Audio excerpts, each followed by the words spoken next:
கர்த்தருக்கு ஸ்தோத்திரம் உண்டாவதாக.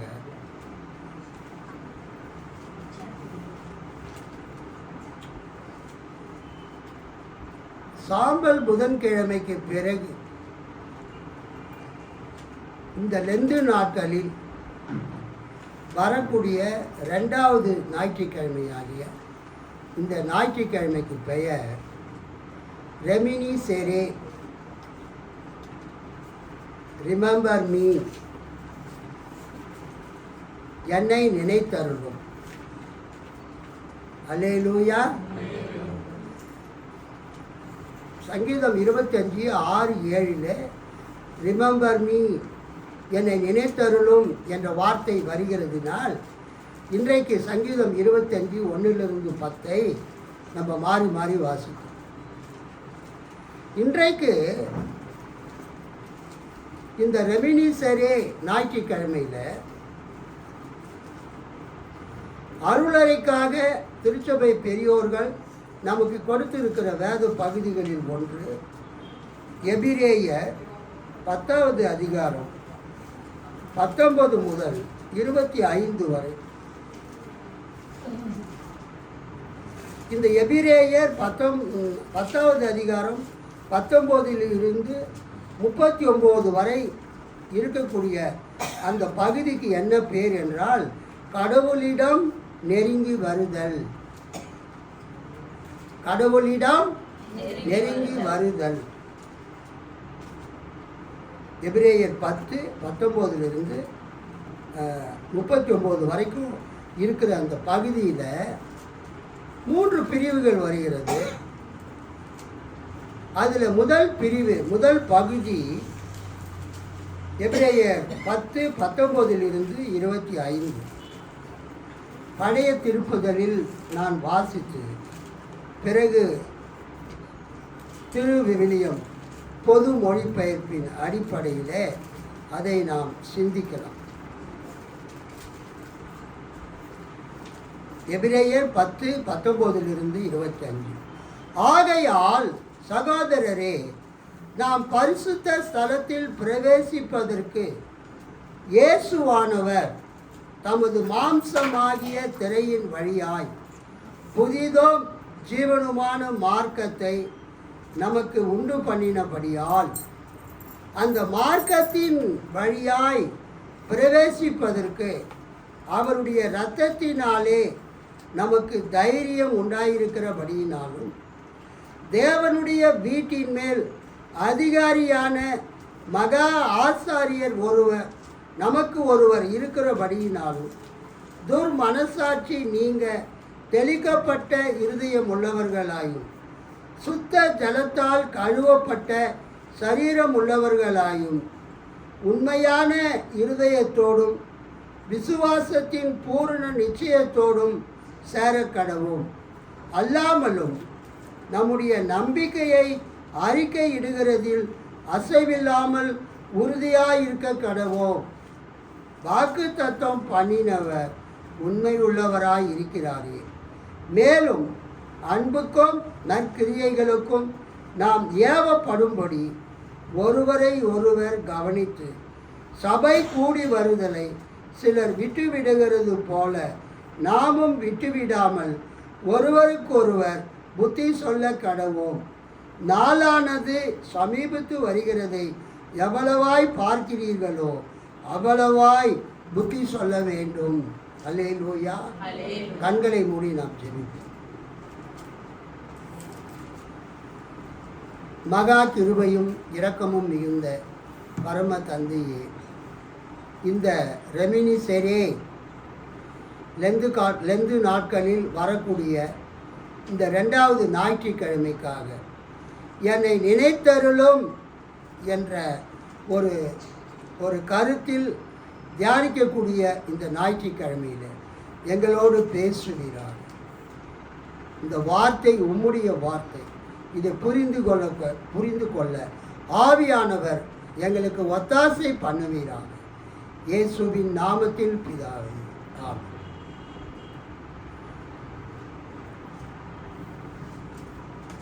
வேத புத்தகத்தில் எஸ்பெஷலி புதிய ஏற்பாட்டில் இயேசு கிறிஸ்துவை பற்றி 4 நற்செய்தி நூல்கள் இருக்கிறது.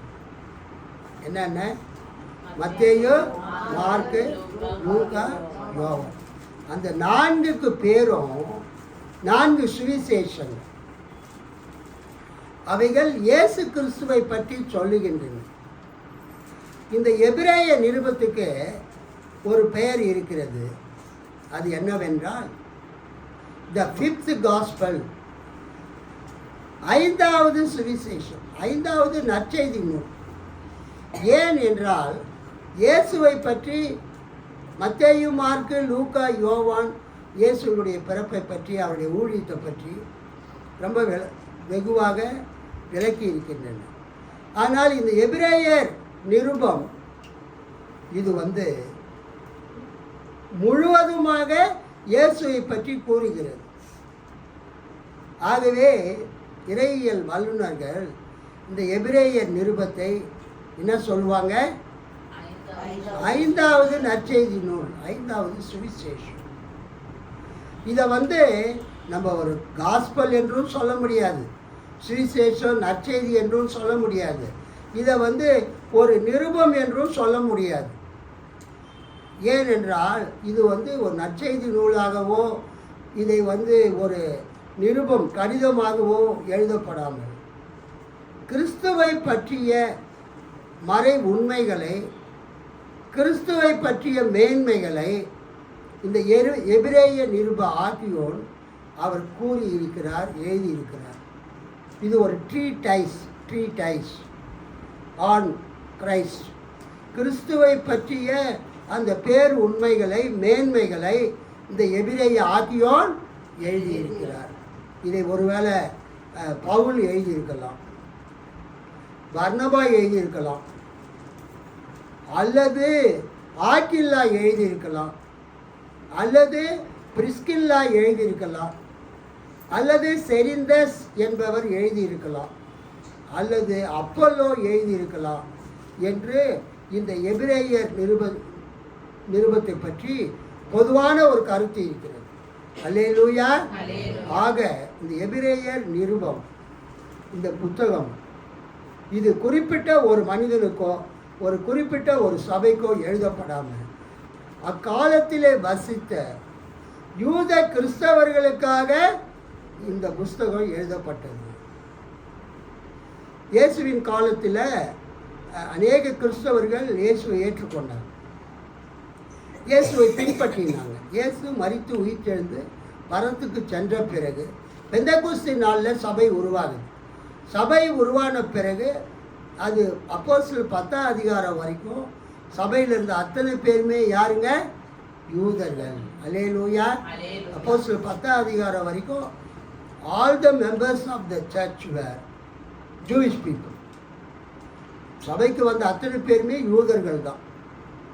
அவங்கள நம்ம ஜூயிஷ் கிறிஸ்டியன்ஸ், யூத கிறிஸ்தவர்கள் என்று நாம் அழைக்கலாம். கிபி 67 முதல் கிபி 70 வரைக்கும் யூதர்களுக்கும் ரோமர்களுக்கும் இடையில ஒரு பயங்கரமான ஒரு போராட்டம் நடக்குது. யூதர்களுக்கும் ரோமர்களுக்கும் என்ன நடக்குது? போராட்டம் நடக்குது. Revolt, Jewish revolt against the Romans. ரோமர்களுக்கு விரோதமாக யூதர்கள் என்ன செய்தார்கள்? போராட்டம் நடத்தினார்கள். அந்த போராட்டத்தில் யூதர்கள் தோல்வி அடைந்தார்கள். தீத்து ராயன் அவன் என்ன செய்தான்? அந்த எருசலேமை முற்றுகை போட்டு, ஆக்சுவலாக பேரரசருடைய மகன் அவன் முற்றுகை போட்டு எருசலேமை கைப்பற்றி அதை தீக்கிரையாக்கினான், அழித்தான். அநேக யூதர்களை நாடு கடத்தினான். அநேக யூதர்களை சிலுவையில் அறிந்து கொலை செய்தான். யூதர்கள் பல இடங்களுக்கு செதறி ஓடிவிட்டார்கள். அப்பொழுது என்ன நடந்தது என்றால், அந்த யூத ஜப ஆலயங்களிலே, எருசலேமை தவிர மற்ற இடங்களில் இருந்த யூத ஜப ஆலயங்களிலே இருந்த யூதர்கள், எருசலேம் அழிக்கப்பட்டதற்கு காரணம் கிறிஸ்தவங்க தான். எருசலேம் அழிக்கப்பட்டதற்கு காரணம் கிறிஸ்தவங்க தான். கிறிஸ்தவங்களால தான் எருசலேம் தேவாலயமும் எருசலேம் நகரமும் அழிக்கப்பட்டது என்று சொல்லி தங்களுடைய ஆராதனைகளில், தங்களுடைய சபைகளில் இருந்து யூத கிறிஸ்தவர்களை சபையிலிருந்து வெளியே அனுப்பினார்கள். They excommunicated the Jewish Christians. கிறிஸ்தவர்களை தங்களுடைய யூத சபையிலிருந்து வெளியேற்றியதினால் நிறைய யூதர்கள் யூத கிறிஸ்தவர்கள் பாதிக்கப்பட்டார்கள். அது மட்டுமல்ல, ஒவ்வொரு முறை ஆராதனை நடைபெறும்போது அந்த ஆராதனை முடிவில் நம்ம எப்படி ஆசீர்வாதம் கொடுக்கணும், அது மாதிரி யூதர்கள் தங்களுடைய யூத மத சகோதரர்களுக்கு ஆசீர்வாதத்தை கொடுத்தாங்க. அது முடியும் போது இயேசுவை ஏற்றுக்கொண்ட யூத கிறிஸ்தவர்களுக்கு சாபத்தை கொடுத்தாங்க. அப்போ என்ன ஆச்சுன்னு சொன்னால், யூதர்களுக்கு ஆசீர்வாதத்தையும் இயேசுவை ஏற்றுக்கொண்ட யூத மதத்தை சேர்ந்த கிறிஸ்தவர்களுக்கு சாபத்தையும் கொடுத்ததினால அங்கே இருக்கக்கூடிய யூத கிறிஸ்தவர்கள் மனதளவில் மிகவும் பாதிக்கப்பட்டார்கள். ஸோ அப்போ அவங்க என்ன பண்ணாங்கன்னா, தங்களுடைய கிறிஸ்துவ மதத்தை விட்டு மறுபடியுமாக யூத மதத்துக்கு அவங்க வர வேண்டியதாயிடுச்சு. அப்போ என்ன நடக்கிறது என்றால்,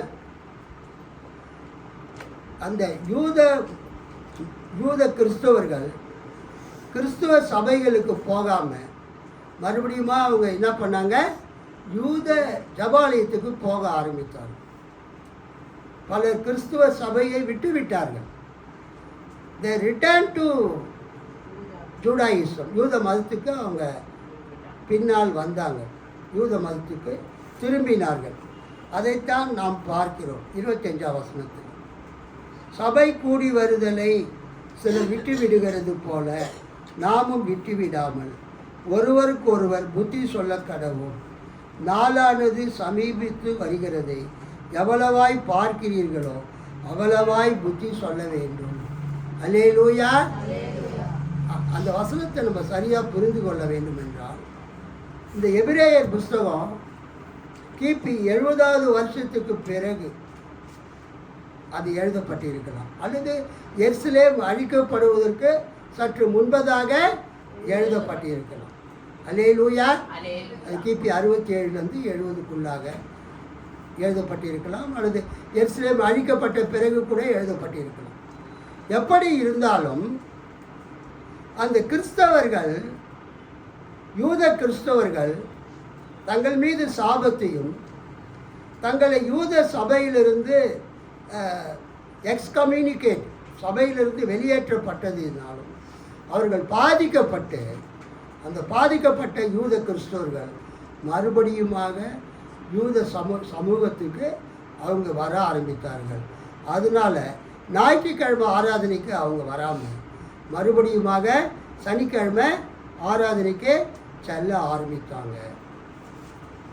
ஸோ பின்மாற்றம் அடைந்த யூத கிறிஸ்தவர்களுக்கும் தங்களுடைய சபையை விட்டுவிட்டு மறுபடியுமாக யூத மதத்துக்கு திரும்ப நினைத்த கிறிஸ்தவர்களுக்கும் புத்தி சொல்லும்படியாக இந்த எபிரேயர் புஸ்தகம் எழுதப்பட்டது. அல்லேலூயா. கர்த்தருக்கு ஸ்தோத்திரம். கிறிஸ்துவினுடைய மேன்மை, கிறிஸ்து நமக்கு என்னென்ன செய்திருக்கிறார் என்ற காரியத்தை எபிரேயர் புஸ்தகத்தில் நம்ம பார்க்கிறோம். இதில் கொடுக்கப்பட்ட தலைப்பு பார்த்தீங்கன்னா 19வது வசனத்திலிருந்து 39வது வசனம் வரைக்கும் கடவுளிடம் நெருங்கி வருதல், கம்மிங் நியரர் டு காட், கடவுளிடம் நெருங்கி வருதல். அதில் 19லிருந்து 39 வரைக்கும் 3 பிரிவுகள் இருக்கிறது. அந்த 3 பிரிவுகளில் முதல் பிரிவை தான் நாம் எடுத்துக்கொண்டோம். 19-20 வருஷம். சகோதர சகோதரிகளே, இயேசுவின் உடலை கோவிலின் திரைச்சீலைக்கு ஒப்பிடலாம்.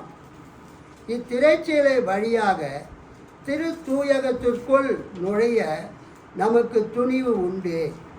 ஏனெனில் அவர் இரத்தம் சிந்தி நமக்கென புதியதொரு வழியை திறந்து வைத்துள்ளார் இதுவே வாழ்வுக்கு அழைத்து செல்லும் வழி. அல்லேலூயா. 20வது வசனத்தில் 19-20. ஆகையால் சகோதரரே, நாம் பரிசுத்த ஸ்தலத்தில் பிரவேசிப்பதற்கு இயேசுவானவர் தமது மாம்சமாகிய திரையின் வழியாய் புதிதும் ஜீவனுமான மார்க்கத்தை நமக்கு உண்டு பண்ணினபடியால் அந்த மார்க்கத்தின் வழியாய் பிரவேசிப்பதற்கு அவருடைய இரத்தத்தினாலே நமக்கு தைரியம் உண்டாயிருக்கிறது அப்படின்னு வச்சுக்கணும்.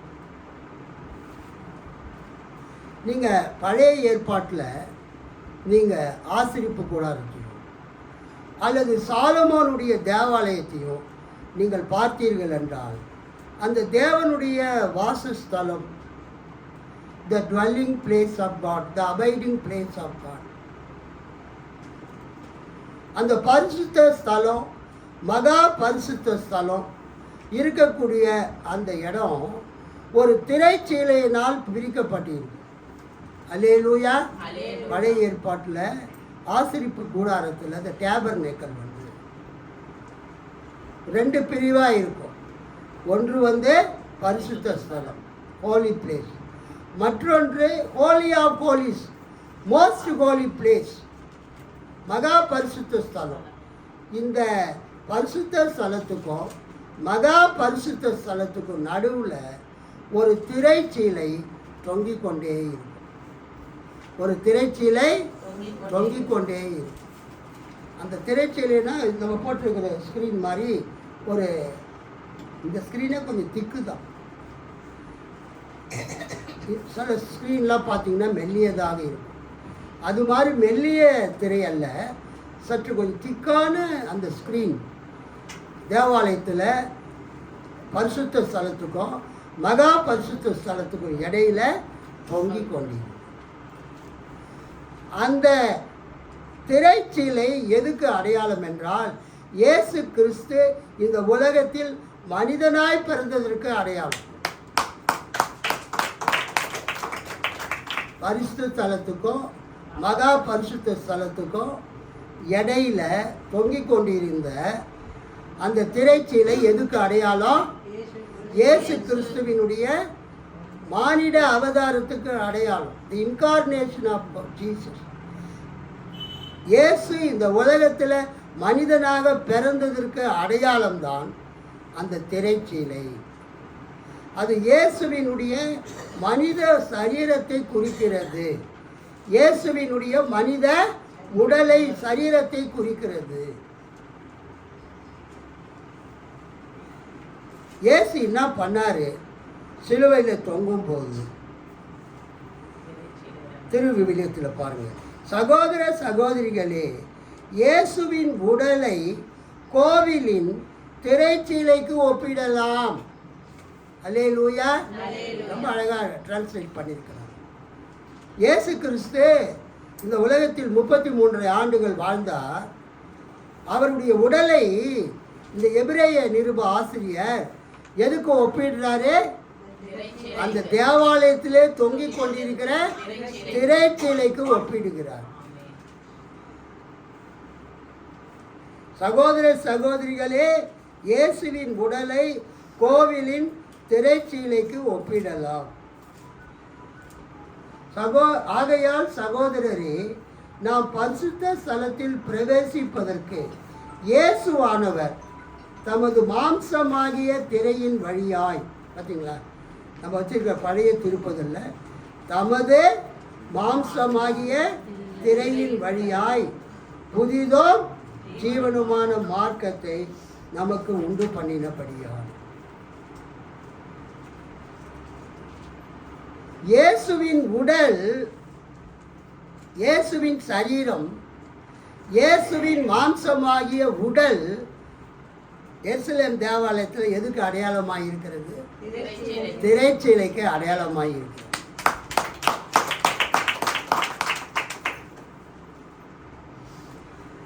இயேசு சிலுவையில் மரித்த போது என்ன நடந்தது? மார்க் 15ஆம் அதிகாரம், மார்க் 15வது அதிகாரம் திரைச்சீலை மேல் இருந்து கீழாக ரெண்டாக கிழிந்தது. மார்க் 38:15-38. யாராவது ஒருத்தர் படிங்க. அப்பொழுது தேவாலயத்தின் திரைச்சீலை மேல் தொடங்கி கீழ் வரைக்கும் ரெண்டாக கிழிந்தது. அல்லேலூயா, அல்லேலூயா, அல்லேலூயா. அல்லேலூயா. அப்பொழுதே தேவாலயத்தின் திரைச்சீலை மேல் தொடங்கி கீழ் வரைக்கும் ரெண்டாக கிழிந்தது. இயேசு 37 மகா சத்தமாய் கூப்பிட்டு ஜீவனை விட்டார். இயேசு சிலுவையில் மரித்த போது அவர் மகா சத்தமாய் கூப்பிட்டு ஜீவனை விட்டார். அப்பொழுது தேவாலயத்தின் திரைச்சீலை மேல் தொடங்கி கீழ் வரைக்கும் ரெண்டாக கிழிந்தது. அல்லேலூயா, அல்லேலூயா, அல்லேலூயா. ஏன் தேவாலயத்தின் திரைச்சீலை கீழிருந்து மேலாக ரெண்டாக கிழிந்ததுன்னு எழுதப்படலை? கீழே இருந்து மேலே கிழிஞ்சிருந்தா 2 பேர் பிடிச்சி அந்த தேவாலயத்தின் திரைச்சீலையை ரெண்டாக கிழிச்சிருப்பாங்க. அது அந்த திரைச்சீலை, தேவாலயத்தின் திரைச்சீலை நான் ஏற்கனவே சொன்னேன். இங்கே சிஎஸ்ஐ சென்னை டயசிஸில், சென்னை பேராயத்தில் ரெவரண்ட் பகவான் தாஸ் அப்படின்னு ஒரு பேராயர், அவர் ஒரு புத்தகத்தை வெளியிட்டிருந்தார். இயேசுவினுடைய சிலுவை மரணத்தை குறித்து ஒரு புஸ்தகத்தை வெளியிட்டிருந்தார். ரொம்ப அருமையான புஸ்தகம், வண்டர்ஃபுல் புக். ரொம்ப சின்ன புக்கு தான், கொஞ்சம் பெருசு. ஆனால் அதில் இருக்கிற கருத்துக்கள் ரொம்ப அருமையான கருத்து. ரெவரண்ட் சம்பத் பகவன் தாஸ் அப்படின்னு நினைக்கிறேன். அந்த புக்கு என்கிட்ட நிறைய தமிழ் புக்கு வருது. எங்கள் வீட்டுக்கு வர்றவங்க எங்கள் மச்சான்லாம் கேட்குறதே கிடையாது. மோசஸ் மதிவாணன் வராரு, அவர் என்ன பண்ண மாட்டார் சொல்லுங்க, கேட்கவே மாட்டார். நான் படிச்சுட்டு கொண்டு வரேன்ட்டு எடுத்துகிட்டு போயிடுவேன். அது ஒன் வே டிராஃபிக் மாதிரி. அப்படின்னா என்ன அர்த்தம்? போகிறது திரும்பி வரவே வராது. எத்தனை தடவை சொன்னாலும் கொண்டு வர மாட்டார். அதே மாதிரி எங்கள் பைபிள் காலேஜ் ஸ்டூடெண்ட்டுங்க, நான் நிறைய தமிழ் புக்கு வாங்கி வைப்பேன். பாஸ்டர் படிச்சுட்டு தரோம் பாஸ்டர்னு வந்து அந்த புக்கை எடுத்துகிட்டு போயிடுவேன். மறைச்சி வைக்கவும் முடியாது எங்கள் வீட்டில். அல்லேலூயா. ஏன்னா அது ஓப்பன் ஏரியா.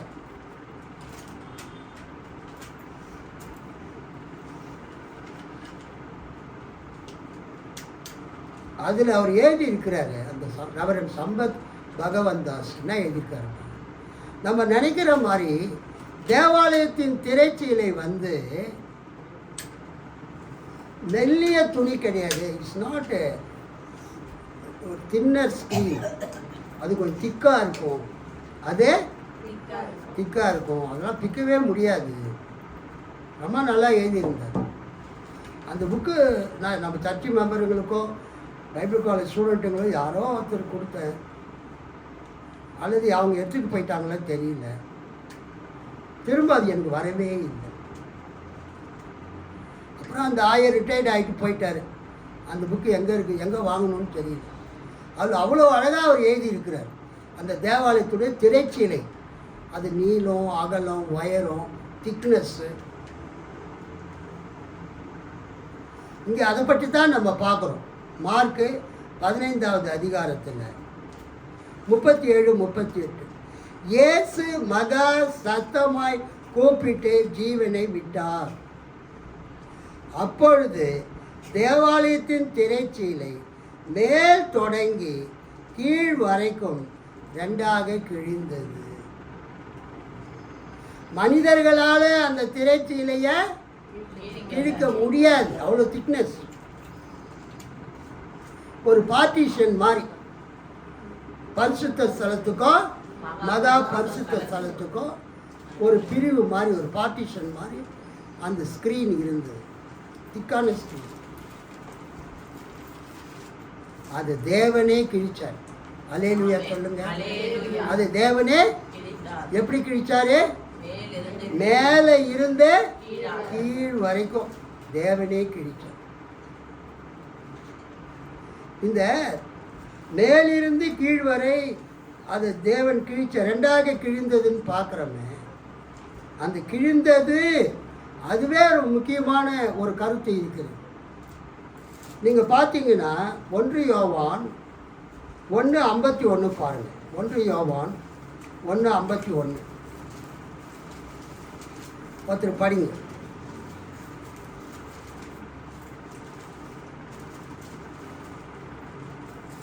பின்னும் அவர் யோவான் 1:51 யோவான் 1:51 பின்னும் அவர் அவனை நோக்கி, வானம் திறந்திருக்கிறதையும் தேவதூதர்கள் மனுஷகுமாரனிடத்திலிருந்து ஏறுகிறதையும் இறங்குகிறதையும் நீங்கள் இது முதல் காண்பீர்கள் என்று மெய்யாகவே உங்களுக்கு சொல்லுகிறேன். வானம் திறந்திருக்கிறது, ஸ்பிளிட் ஓப்பன். வானம் ஆமாம் கிழிக்கப்பட்டு ரெண்டாக திறந்திருக்கிறது. வானம் திறந்திருக்கிறதையும் தேவதூதர்கள் மனுஷகுமாரிடத்திலிருந்து ஏறுகிறதையும் இறங்குகிறதையும் நீங்கள் ஆமாம் இது முதல் காண்பீர்கள். மத்தேயு 3ஆம் அதிகாரம், மத்தேயு 3வது அதிகாரம் 16ஆம் வசனம். இயேசு ஞானஸ்நானம் பெற்று ஜலத்திலிருந்து கரையேறின உடனே இதோ வானம் அவருக்கு திறக்கப்பட்டது. அல்லேலூயா சொல்லலாம். சத்தமா கை தூக்கி அல்லேலூயா சொல்லலாம்.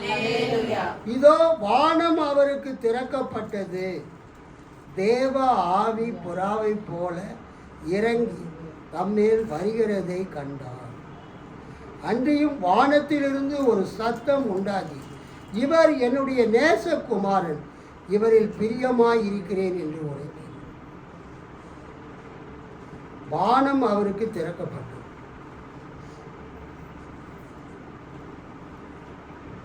பூமிக்கும் வானத்துக்கும் இடையில ஏதோ ஒரு திரைச்சேலை போல ஒன்று இருக்கிறது. இயேசு ஞானஸ்தானம் பெற்ற போது அந்த வானம் என்னவாச்சுங்க? திறக்கப்பட்டது, கிழிக்கப்பட்டது.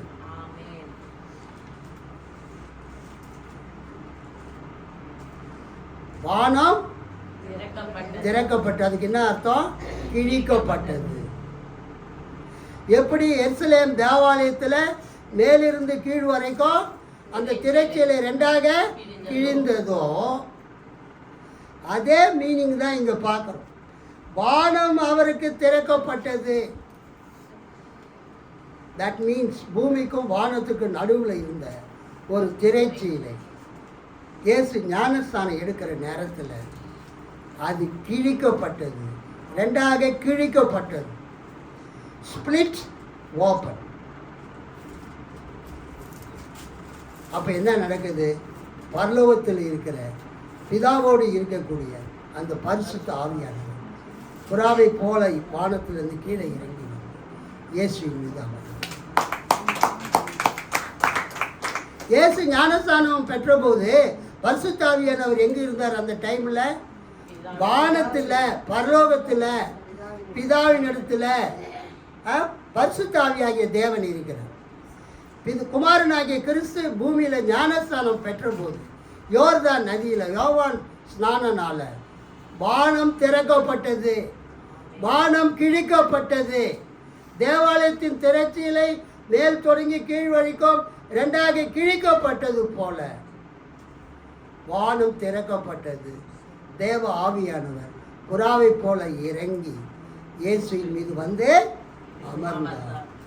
தேவ ஆவி புறாவை போல் இறங்கி தம்மேல் வருகிறதை கண்டார்.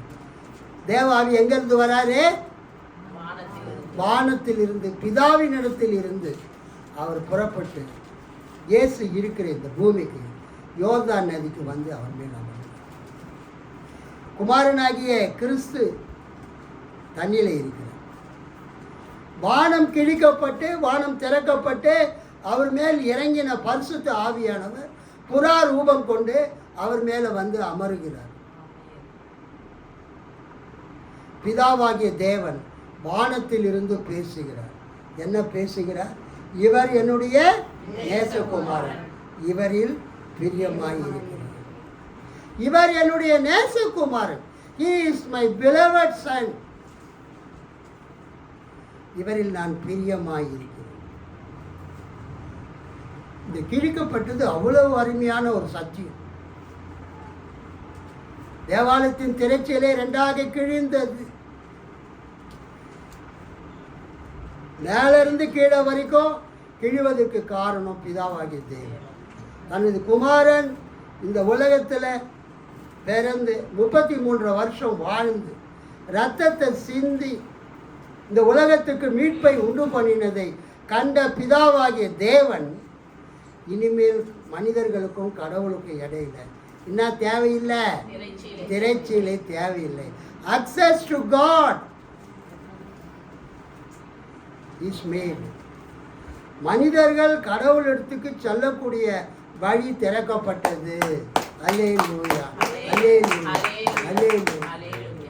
மனிதர்கள் பிதாவாகிய தேவனிடத்துக்கு செல்லும்படியான அந்த மார்க்கம் இயேசு சிலுவையில் ஜீவனை விட்ட போது தேவாலயத்தின் திரைச்சீலை இரண்டாக கிழிந்த போது உண்டாயிற்று. இன்னொரு வசனத்தை கூட படிக்கலாம். மத்தேயு 27:51. மத்தேயு 27:51. அப்பொழுது தேவாலயத்தின் திரைச்சீலை மேல் தொடங்கி கீழ் வரைக்கும் இரண்டாக கிழிந்தது.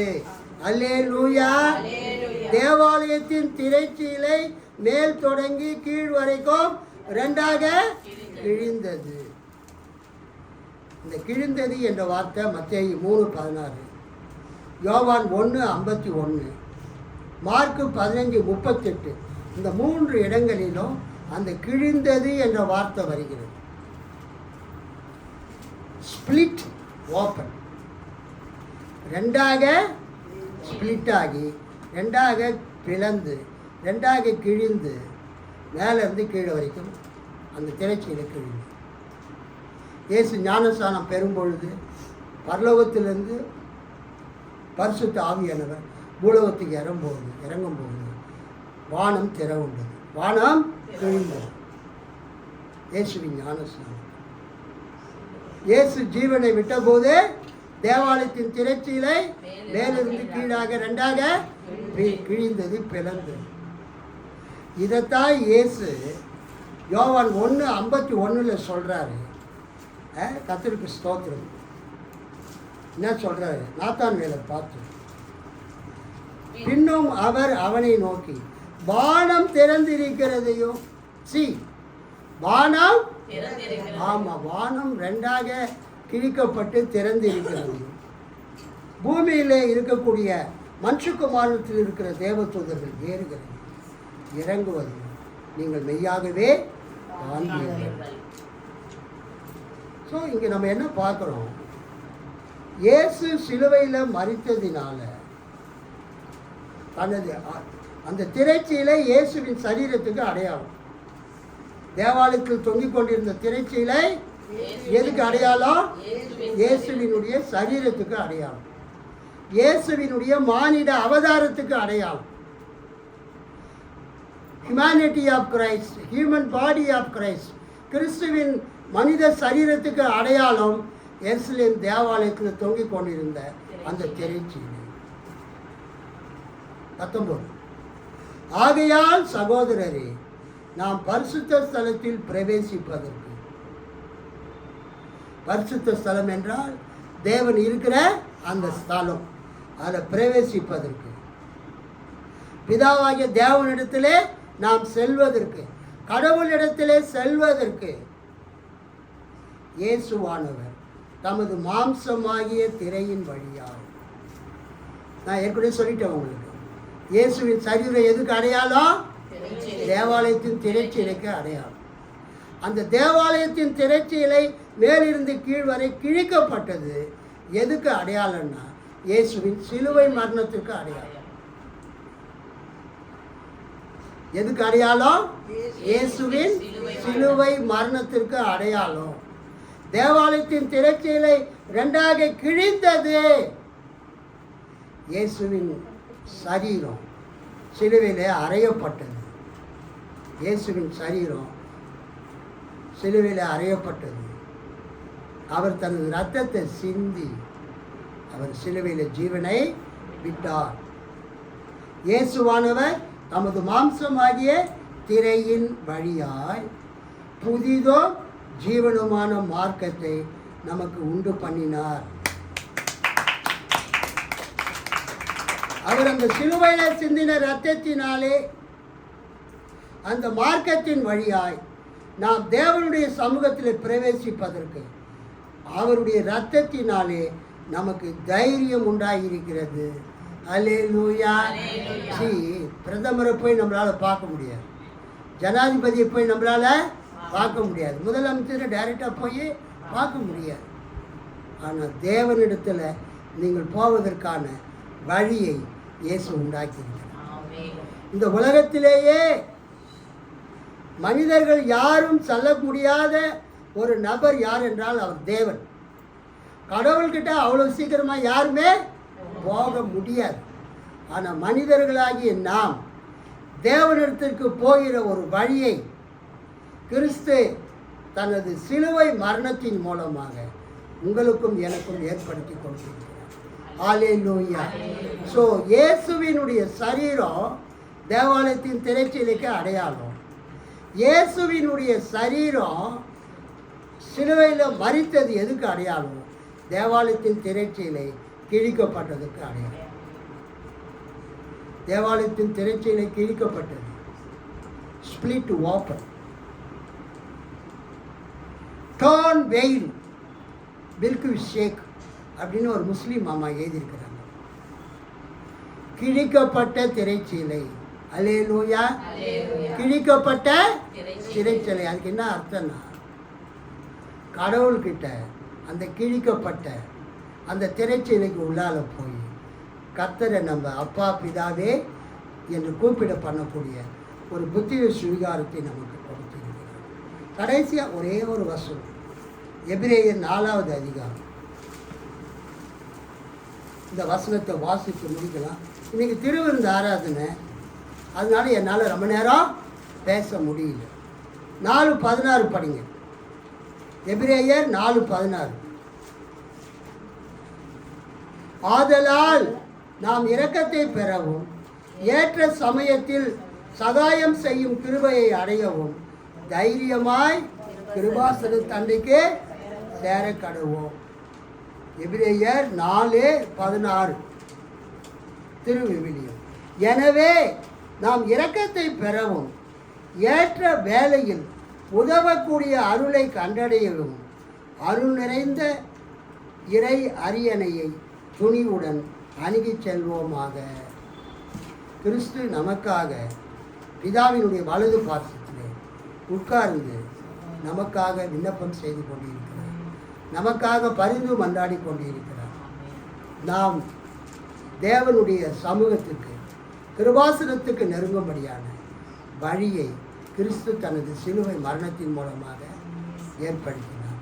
அதுக்கு அடையாளம் தேவாலயத்தின் திரைச்சீலை 2ஆக கிழிந்தது.